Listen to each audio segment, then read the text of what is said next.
There are rumors that the CEO of Amazon is pulling out of the Invictus Games, which is upsetting Prince Harry and Meghan Markle. Just when you thought there was no more suspense in the Invictus Games, Prince Harry and his sidekick Meghan Markle walk on stage. This most recent episode seems to have been ripped from the pages of How to Lose Friends and Alienate People.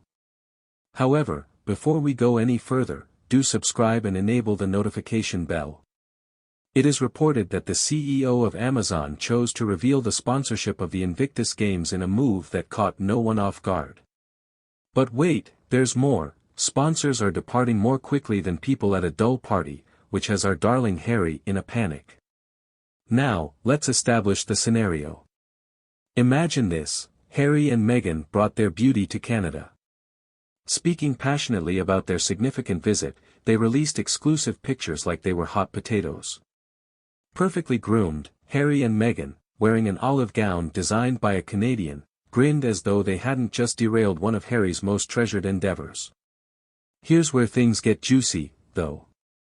Harry started the Invictus Games with the best of intentions, but his efforts to publicize the event have been, to put it mildly, lackluster. Additionally, Meghan's involvement seems to be more about putting herself in the spotlight than it is about the games.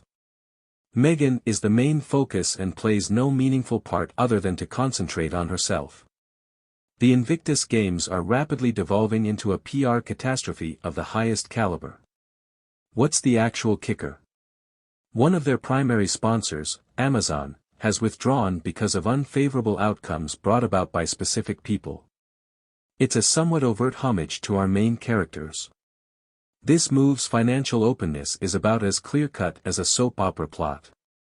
The UK Charity Commission is being pushed to look more closely behind the scenes in the interim. Meghan appears to have mistaken the Invictus Games for her own personal fashion runway, despite having no prior military experience and having no board members or patrons in sight. Harry, too. His acts have caused such controversy, nonetheless, that his patronage should be reassessed. It's a blend of royal scandal, commerce, and pleasure, or, in this case, charity. What was meant to be an admirable project has been transformed into a show of poor planning and misdirected priorities.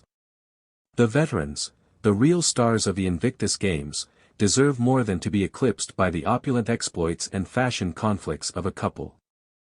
Harry and Meghan appear to be using the Invictus Games as their personal chessboard in a Game of Thrones rather than using their prominent position for the benefit of society.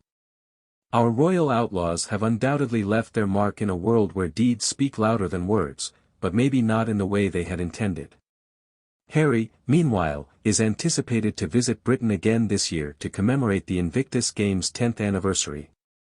According to the source, Meghan is apprehensive about going to a service at St. Paul's Cathedral in honor of the Games, but Harry wishes to take his kids along. According to a person who spoke to OK, Harry is eager to seize the opportunity presented by the plan to bring the Invictus Games back to Britain.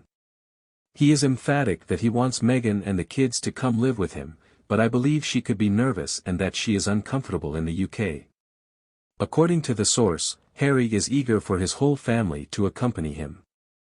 For him, it is crucial that they put up a united face and concentrate on mending their differences with the other members of the royal family.